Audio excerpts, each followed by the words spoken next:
Well, now, as Ukrainian strikes continue to shut down Russian oil refineries and starve Crimea of fuel and power, many claim the tide of the war is turning in Kyiv's favour. The man who arguably knows best is Oleksandr Syrskyi, the commander-in-chief of the Ukrainian armed forces. And he's been speaking to the Times' special correspondent, Anthony Loyd, who joins us now. Anthony, good afternoon. Cathy, hello. Well, it's an extraordinary interview, this. Tell us exactly where you went to interview him and what he was like. Cathy, so this was last Saturday, just gone a few days ago. And it was in northeastern Ukraine. I don't know exactly where because there were no obvious landmarks. I drove to a place, the edge of a field, at the edge of a forest, drove into the forest, got out, I was escorted out, waited in the forest for a while. And then General Syrsky turned up, his small entourage of security guards. And then he sat down and we had 2 hours together talking about the war. And he was, sorry, I didn't want to cut over you. No, not at all. I mean, it's just, to be given an interview and to have 2 hours with someone like this is an extraordinary moment, isn't it? The picture you paint of him is of a quite a reserved, a private, quite cold man. Is that what you need to carry out the role he's got? I think that's what you need, and I'll come to that. But interestingly, so I was slightly dreading the interview because I thought I'm going to get a very austere figure, someone who's very minimal in his answers, someone who probably doesn't like journalists that much. But in fact, the version I got was a quite good-humoured, tough guy. There were moments where, I got the Easter Island statue face, but there was also plenty of time for a bit of banter and, some crack and a bit of laugh. And he was clearly in a good mood. And his soldiers had told me what it's like if he's not in a good mood. And luckily I got the good mood version. So he's got quite a fearsome reputation, has he? Yeah, one of the soldiers said, hey, I was in a orders group the other day and he was asking a brigade commander to explain some detail of a situation on the front, and the brigade commander couldn't. And the soldier said, I could see the sweat pouring down the brigade commander's face. Yeah. Oh, my gosh. But to answer your question more directly, Ukraine is involved in essentially an attritional war whereby its soldiery have to kill as many Russians as they can, ceding as little ground as possible to a numerically superior foe. And if you're the commander of that operation, then the fate of thousands and thousands of men rest in your every decision. And I think you've got to have a pretty tough persona and project an uncompromising persona too. Yeah. In order to achieve that, it's not much time for a smile. Yeah, absolutely. But you have got an anecdote about when people were trying to advise him to look more human. Tell us about that.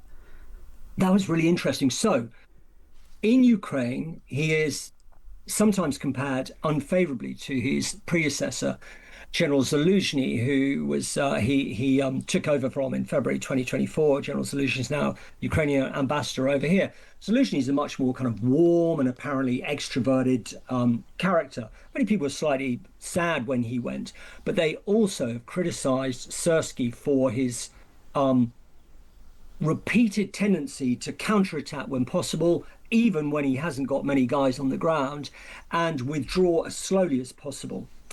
And they've criticised him in some quarters. They've said, oh no, he's a butcher general. He's been reckless with Ukrainian soldiers' lives.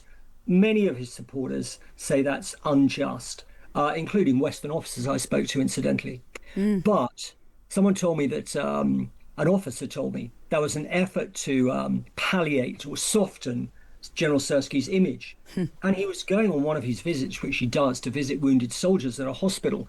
And someone, I suppose it was from a Stratcom's team, said to him, hey, how about you take a Ukrainian TV crew along with you so they can film you as you see these wounded soldiers?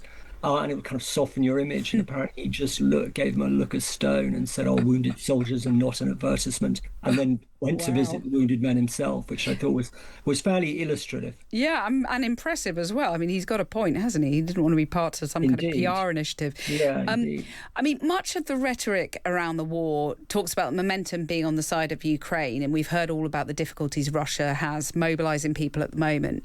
What did you make of that? Did you think that was accurate, or actually is it, as you say, it's a war of attrition and it's pretty grim for Ukraine?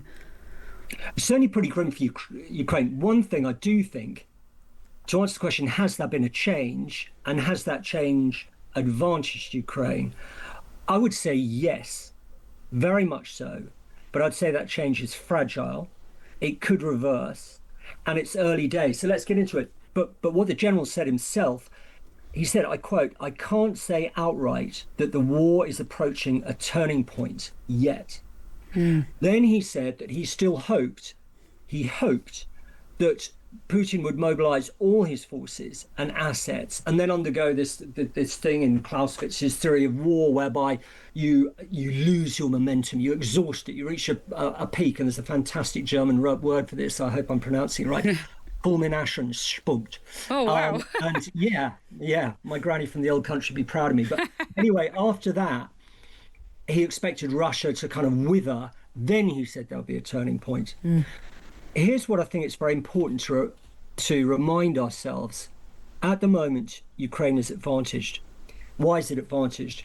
It's increased the outputs of its drones. It's managed sort of to stabilize the front in most areas, not in all areas. It's just about managing to kill or wound 1,000 a day, more Russian soldiers than Russia can recruit.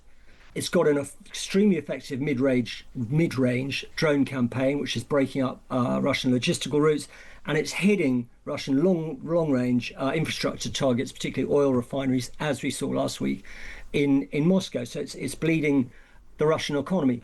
But let's remember, Russia still has the advantage in ballistic missiles. Yeah. It's got the advantage in manpower. Ukraine is chronically deficient in manpower. And even if there was a breakthrough, it's unlikely to have enough strategic reserve, as it's called, in order to push through the lines against Russia. Yeah, and there's those terrible stories of the press gangs going out and, forcing people, young men, to sign up. And it's pretty harrowing. Yeah, indeed. And the difficulties as well, which we discussed fleetingly, of conducting an attritional war in a democracy, because I think most people in Ukraine very much agree that the Russian invasion is terrible. They'd like to see the Russians driven out, but the democratic society, they've been so for a long time. So when you come around and say, okay, do you want to join the army? Do you want to fight and die for that? And lots of people naturally go, oh no, I don't actually. I've got Warsaw calling, Yeah, absolutely. Just briefly, Ukraine, of course, as we've just discussed, has got its own issues mobilising people, but it is a turning point potentially in the offing, as you've just set out. Why do you think that your interviewee didn't sort of lean into that success story? Is he worried about putting people off signing up? No, I don't think he was worried about putting people off signing up. I think he is a very realistic soldier. He also knows that the enemy is commanded by Vladimir Putin. Is Vladimir Putin the kind of guy who says, oh, things aren't going very well, let's sit down and talk about it? Or does he consider a few other options, including escalation? And there's a number of escalations Russia could take. It could conceivably open up a front from Belarus against Ukraine. There's a lot going against Belarus. If that happened, Russia could mobilize. It could mobilize millions more soldiers if it wanted to. It could increase its ballistic missile strike campaign against Ukraine. I think Syrsky was speaking cautiously, acknowledging the advantage that Ukraine's got at the moment, cautioning it with, hey, if there's an innovative breakthrough by either side annulling the drone threat, the overall picture could change. Such a breakthrough would fortune whoever made that breakthrough. But also, he commanded the famous Kharkiv counteroffensive 2023, autumn 2022, which saw Ukrainian forces retake huge amount, thousands of kilometers from the Russians. That was a real breakthrough moment then that advantaged Ukraine. And yet since then, there's been a series of appallingly bloody battles. He will have that in mind. He knows his foe. He was educated at a military college in Moscow himself, though he's very much always been a Ukrainian soldier. He was born in eastern Moscow, but lived really since childhood in Ukraine. He knows the enemy very well, and he knows Russia still has a lot at its disposal. It's a very dangerous stage of the war, this. Russia is disadvantaged, Ukraine is advantaged, but what happens next is very hard to see. Yeah, and the fear that Russia then escalates in some way, sort of cornered as it is. Anthony, it's really fascinating to hear you talk about that interview. It's a really brilliant coup that you've got it. And, of course, you can watch Anthony's interview with Ukraine's Commander-in-Chief on the Times' YouTube channel. Anthony Loyd, thank you very much.